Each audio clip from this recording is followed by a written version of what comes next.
बिना सूत्र के आप गणित बना सकते हैं, वो भी मुकेश सर के द्वारा।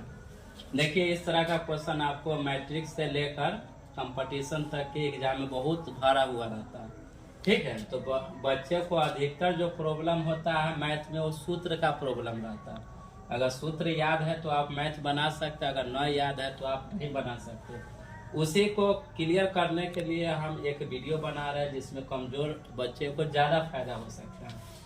देखिए, अल्फा प्लस बीटा, पहले समझिए कि X square plus B X plus C क्या है, एक द्विघात बहुपद का व्यापक रूप होता है। ठीक है, अल्फा प्लस बीटा का फार्मूला क्या होता है, अल्फा बीटा बड़ा क्या होता है, 1/अल्फा प्लस 1/बीटा क्या होता है। इसमें अधिकतर बच्चा फार्मूला लिखने में ही गलत कर देता है, तो उससे बचने के लिए एक हम तरीका लेके आए। ठीक है, अल्फा प्लस बीटा निकालना हो तो दूसरा और पहला से चलेंगे, दूसरा और पहला से चले, जो हम एरो भी बनाए हुए।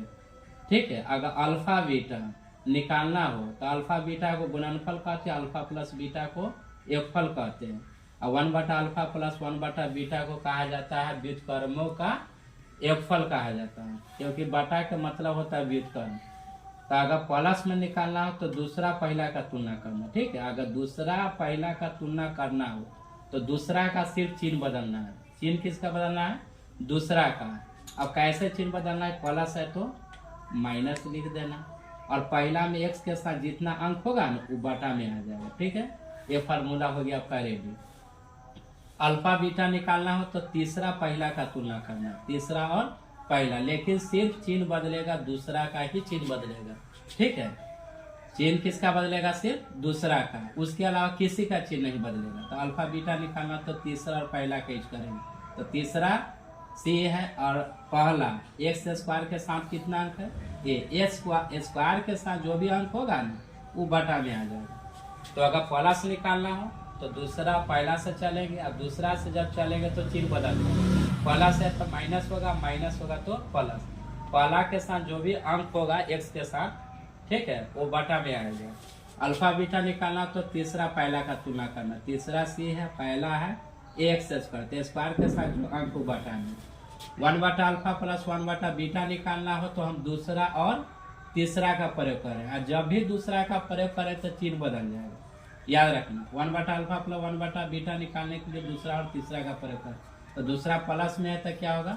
माइनस में, अब बटा में सी आ जाएगा। ठीक है, ये बात समझ में आ गया। अब इस पर आधारित एक क्वेश्चन सारा हम लिए, अब इससे हमको मतलब नहीं, अब इधर से ही सिर्फ मतलब रखते हैं। सिर्फ ये देखना क्या निकालना है? प्लस। प्लस निकालना है तो हम यूज किसका करेंगे? दूसरा और पहला का, और दूसरा से जब भी चलेंगे तो चिन्ह बदल जाएगा। ठीक है, ध्यान में रखना। माइनस है तो क्या होगा? प्लस। स्क्वायर के साथ क्या अंक है? कुछ है नहीं, तो जब स्क्वायर के साथ अंक नहीं है तो इसमें भी बटा में नहीं लगेगा। प्लस निकालना है तो हमको चलना किसका है?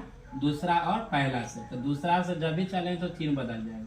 प्लस है तो माइनस, और ये पहला स्क्वायर के साथ जो अंक होगा ना वो बटा में आ जाएगा। ठीक है, अल्फा बीटा निकालना है तो अल्फा बीटा निकालने के तीसरा और पहला का हम यूज करेंगे। ठीक है, तो तीसरा क्या है? 6, पहला क्या है? स्क्वायर के साथ कोई अंक नहीं तो हम भी नहीं देंगे। ठीक है, स्क्वायर के साथ जब अंक होगा तभी बटा में जाएगा। ठीक है, अल्फा बीटा इसमें भी निकालना है तो अल्फा बीटा निकालने के तीसरा और पहला का यूज करेंगे, तो तीसरा में क्या है? 5 है, पहला में क्या है? स्क्वायर के साथ कितना अंक है? 3, तो बटा में 3 डालना, स्क्वायर के साथ अंक होगा तब डालना, अगर न होगा तो जो का आंसर है। 1/अल्फा प्लस 1/बीटा का मान निकालना तो हम यूज किसका करेंगे? दूसरा और तीसरा का, तो दूसरा और तीसरा का यूज करें, जब भी दूसरा का यूज करें तो चिन्ह बदल जाएगा, ध्यान रखना। सिर्फ दूसरा के लिए ही चिन्ह बदलेगा, तो माइनस में तो क्या होगा? प्लस में। अब बटा में तीसरा का को लिख दी, कट रहा है तो काटिए, नहीं कट रहा है तो जो काटिए। फिर 1/अल्फा प्लस 1/बीटा निकालना तो तीसरा और किसका यूज करना है? दूसरा और तीसरा का यूज करना है। ठीक है, 1/अल्फा प्लस 1/बीटा निकालना तो दूसरा और तीसरा का, और दूसरा का जब भी यूज करेंगे तो चिन्ह बदल जाएगा। माइनस है तो क्या होगा? प्लस, और तीसरा 1 है तो बटा 1 डालिए, 1 में 4 से भाग करेंगे क्या होगा? 4। कभी कभी इस तरह का भी क्वेश्चन एग्जाम में देखने को मिलता है। समीकरण आपको दे देगा इस तरह से, कहेगा शून्यकों का योगफल और गुणनफल का अनुपात क्या हो। तो योगफल के लिए हम किसका प्रयोग किए थे? योगफल के लिए दूसरा पहला का, और गुणनफल के लिए किसका प्रयोग किए थे? तीसरा और पहला का। जब अनुपात निकालना होगा ना, जब योगफल और गुणनफल का अगर अनुपात निकालना हो तो उस स्थिति में हम दूसरा और तीसरा का यूज करेंगे, दूसरा और तीसरा। तो दूसरा है बी और तीसरा क्या है सी। हमें चिन्ह से मतलब नहीं रखना है इसमें। अनुपात के अगर योगफल और गुणनफल का अगर अनुपात पूछेगा तो उसमें हम चिन्ह से मतलब नहीं रखेंगे, ध्यान में रखना है इसमें। 4x² माइनस 8x प्लस 12 के शून्यकों का योगफल और गुणनफल का अनुपात क्या होगा। तो शून्यकों का योगफल गुणनफल का अनुपात अगर पूछेगा तो हम यूज किसका करेंगे, दूसरा और तीसरा का। दूसरा और तीसरा का क्यों करेंगे, तो दूसरा के लिए हम यूज किए योगफल के लिए, तीसरा के लिए यूज किए हम गुणनफल के लिए, ठीक है। तो शून्यकों का योगफल और गुणनफल का अनुपात निकालने के लिए दूसरा और तीसरा का यूज करेंगे। तो यहाँ दूसरा स्थान पर वैल्यू कितना है 8 है, तीसरे स्थान पर कितना 12। अगर कट रहा है तो काटिए, अगर नहीं कट रहा है तो छोड़ दीजिए। तो 8 और 12 दोनों 4 से कटेगा। 4 दूना 8 और 4 दिया कितना 12, ठीक है। इस तरह का आपका बहुपद का एक मेन वीडियो एक बना है। आप लोग इस वीडियो को सब्सक्राइब कीजिए, शेयर कीजिए, जितना ज़्यादा से ज़्यादा इसको फैलाइए।